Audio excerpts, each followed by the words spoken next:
नमस्कार दोस्तों, जय स्टडी में आपका स्वागत है।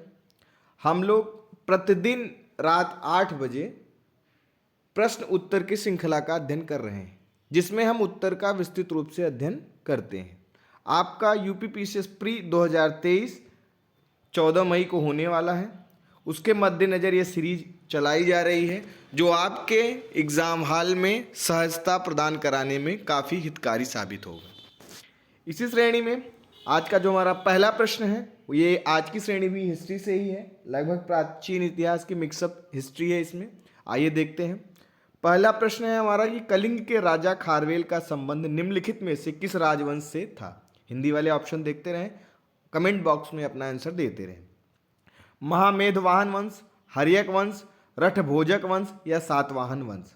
ठीक है, इंग्लिश वाले देख लें और इंग्लिश वाले भी देखकर अपना उत्तर देते रहें।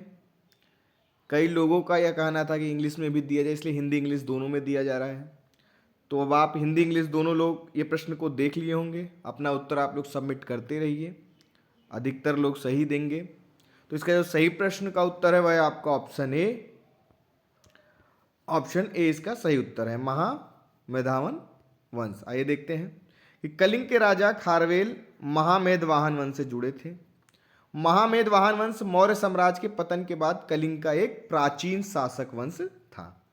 राजा खारवेल वंश के तीसरे शासक थे और उड़ीसा में भुवनेश्वर के पास उदयगिरी में इन्होंने क्या किया था, हाथी गुफा शिलालेख के लिए भी किसने बनवाया था, खारवेल जी ने। ये महत्वपूर्ण है, एडिशनल है, याद रखिएगा।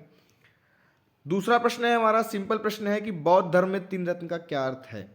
त्रिपिटक, बुद्धम संघ, सत्य अहिंसा करुणा, शील समाधि संघ। हिंदी वाले इस प्रश्न का उत्तर देते रहें, इंग्लिश वाले देख लेते हैं। What does Triratna means in Buddhism.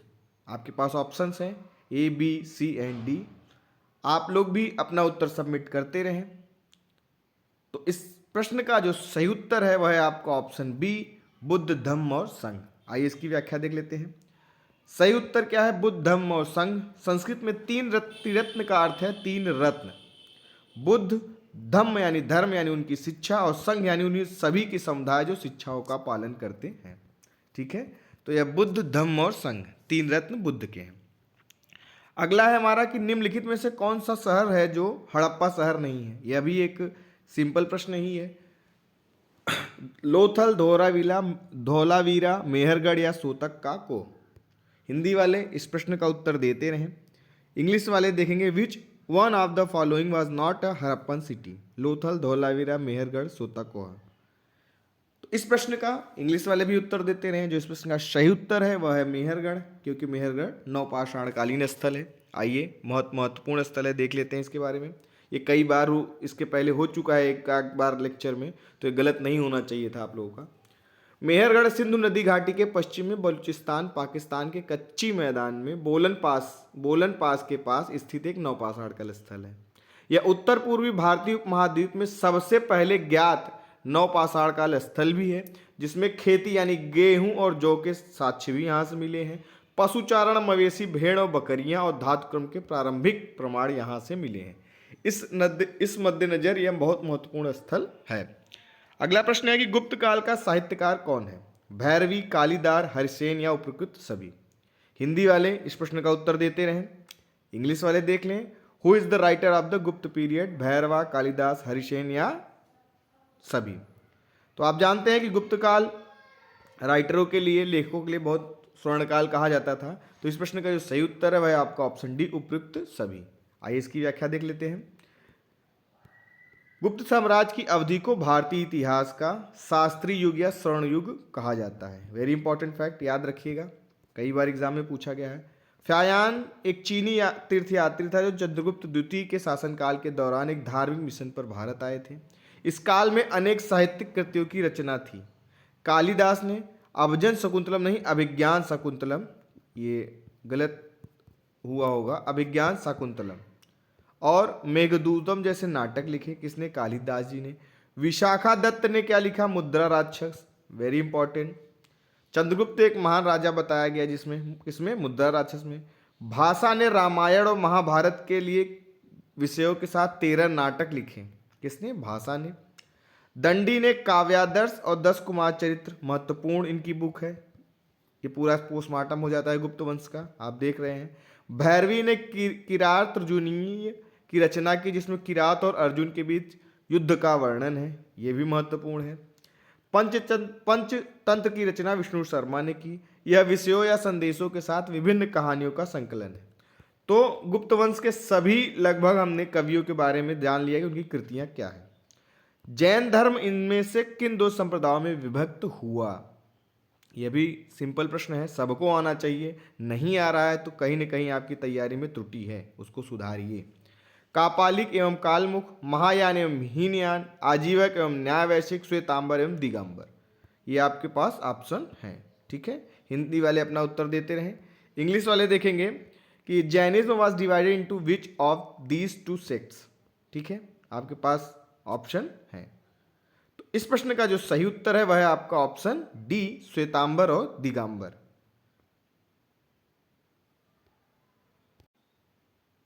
Jain धर्म में 2 संप्रदायों में विभाजित था, जिसे श्वेतांबर और दिगंबर के नाम से जाना जाता है। और महायान और हीनयान कौन से थे? बौद्ध धर्म के 2 संप्रदाय। दिगंबर जैन मुनि कपड़े नहीं पहनते थे, क्योंकि उनका मानना है कि कपड़े अन्य संपत्ति की तरह हैं। बढ़ती निर्भरता और भौतिक चीजों की इच्छा और किसी भी चीज की इच्छा अतः दुख की ओर ले जाती है, यह दिगंबर का मानना था। श्वेतांबर क्या करते थे? वह सफेद कपड़े पहनते थे और अपने मठवासी अनुशासन के अनुसार अपने शरीर को क्या करते थे? वह ढककर रखते थे। दिगंबर का अर्थ है आकाश पहना हुआ और श्वेतांबर का अर्थ है सफेद पहना हुआ। वेरी इंपॉर्टेंट, याद रखिएगा। किस धर्म में भिक्षुओं के लिए चैत्य और विहार का निर्माण किया गया था? यहूदी, ईसाई, बौद्ध या हिंदू? हिंदी वाले अपना उत्तर सबमिट करते रहें। इंग्लिश वाले देखेंगे कि Chaitanya and vihara were built for the monks of which religion? ये आपके पास ऑप्शन है। तो इस प्रश्न का जो सही उत्तर है आपने लोग भी दे चुके हैं, ऑप्शन सी, बुद्धिज्म। आइए देखते हैं, इसकी व्याख्या देख लेते हैं। बौद्ध वास्तुकला को स्तूप, चैत्य और विहारों के रूप में देखा जा सकता है। मेंस में ऐसे लिखा जाएगा यह। बौद्ध धर्म में पूजा स्तर के लिए चैत्यों का निर्माण किया गया था, याद रखिएगा। सब किस किस के लिए यूज होता था? विहारों का निर्माण क्या था? बौद्ध भिक्षुओं के रहने के उद्देश्य से किया गया था। वे भिक्षुओं के निवास स्थान थे, यानी जो चैत्य था वो मंदिर, पूजा स्थल था। विहार रहने के लिए, और स्तूप बौद्धों संतों की उपासना के लिए इस्तेमाल किए जाने वाला एक आनुष्ठानिक कब्र स्तूप था। ठीक है, तो तीनों चीज आप समझ गए कि चैत्य, स्तूप और विहार क्या होता है बौद्ध धर्म में। अगला प्रश्न है हमारा कि समुद्रगुप्त का राजकवि कौन था?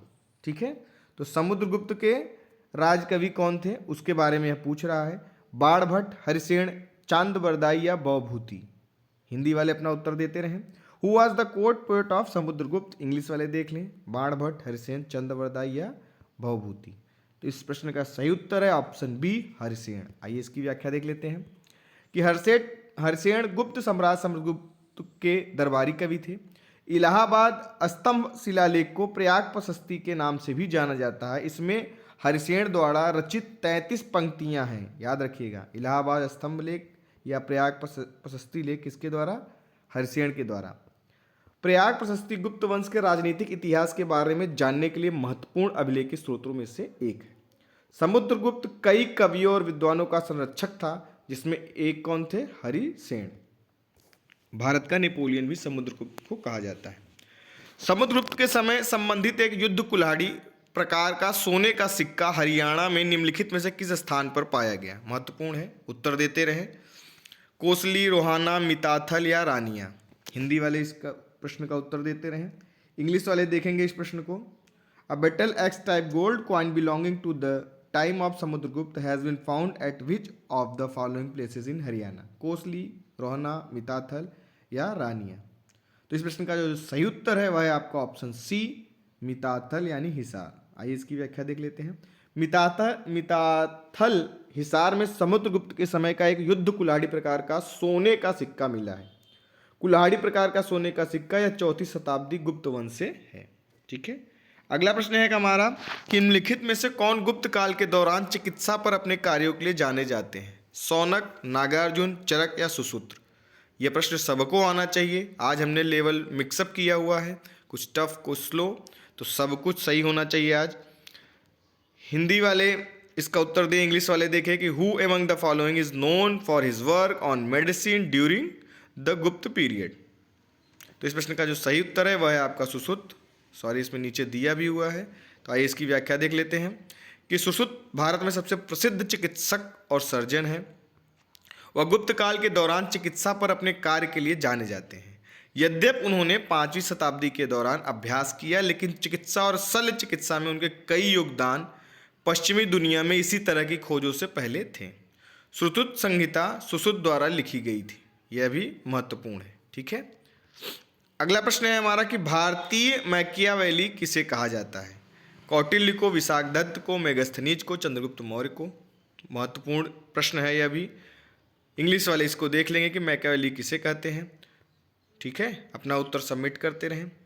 और इस प्रश्न का जो सही उत्तर है वह आपका ऑप्शन ए कौटिल्य। आइए इसकी व्याख्या देख लेते हैं। कौटिल्य को भारतीय मैकियावेली भी कहा जाता था। अर्थशास्त्र और संस्कृति में राजनीति पर एक पुस्तक चंद्रगुप्त मौर्य के समकालीन कौटिल्य द्वारा लिखी गई थी। ठीक है, अर्थशास्त्र की पांडुलिपि की खोज सबसे पहले 1905 में किसने की? आर समा शास्त्री ने। निकोलो डी बर्नांडे दे मैकियावेली एक इतालवी राजनयिक, दार्शनिक, राजनीतिक, इतिहासकार और लेखक थे। कौन? यही मैकियावेली। उन्हें आधुनिक राजनीतिक दर्शन और राजनीतिक विज्ञान का जनक कहा जाता है। तो आज के ये 10 प्रश्न आपके सामने हो गए। निश्चित रूप से आपका परफॉर्मेंस अच्छा रहा होगा। इसको देखते रहिए और अपनी तैयारी को धार देते रहें। हमारे संस्थान के द्वारा हमने कई बार बता चुके हैं, आप लोगों को हमेशा बताते रहते हैं हर वीडियो में कि 799 रुपये मात्र में आपको टेस्ट सीरीज अवेलेबल कराई जा रही है, जिसका पूरा एक्सप्लेनेशन भी है। 2 घंटे पहले आपको टेस्ट सीरीज दी जाती है। 100 प्रश्नों की श्रृंखला रहती है। अभी सेक्शनल वाइज हम लोग चल रहे हैं। वर्ल्ड ज्योग्राफी हमने कर रखी है, इंडियन ज्योग्राफी भी हो चुका है। अब इसी सेक्शन वाइज से चल रही हैं, आगे सारे सेक्शन कवर किए जाएंगे। उसके बाद हम लगभग 10 टेस्ट आपकी फुल टेस्ट रहेगी, जिसमें करंट की भी आगे मिली रहेगी। ठीक है, जो आपको मई के पहले पहले सारे टेस्ट करा दिए जाएंगे। शेड्यूल आपने देखा होगा। तो अगर आपको हमारा ये सीरीज अच्छा लग रहा है तो आप इसे अधिक से अधिक शेयर करें, जैसे कि बहुत लोग इसका लाभ उठा सकें। और दूसरी बात, हमारे टेलीग्राम चैनल को भी सब्सक्राइब करें, वहाँ इसका PDF देने की सोच रहे हैं। और उसके बाद जो हमारा टेस्ट सीरीज चालू है 799 का, इससे संबंधित कोई भी जानकारी अगर आपको चाहिए तो हमारे 2 नंबरों पे टेक्निकल टीम के आप संपर्क कर सकते हैं, 7905901018 पर या 9453775039 पर आप व्हाट्सएप करके जानकारी लेके हमारे इस मुहिम से जुड़ सकते हैं। बहुत बहुत धन्यवाद। आपका दिन शुभ हो।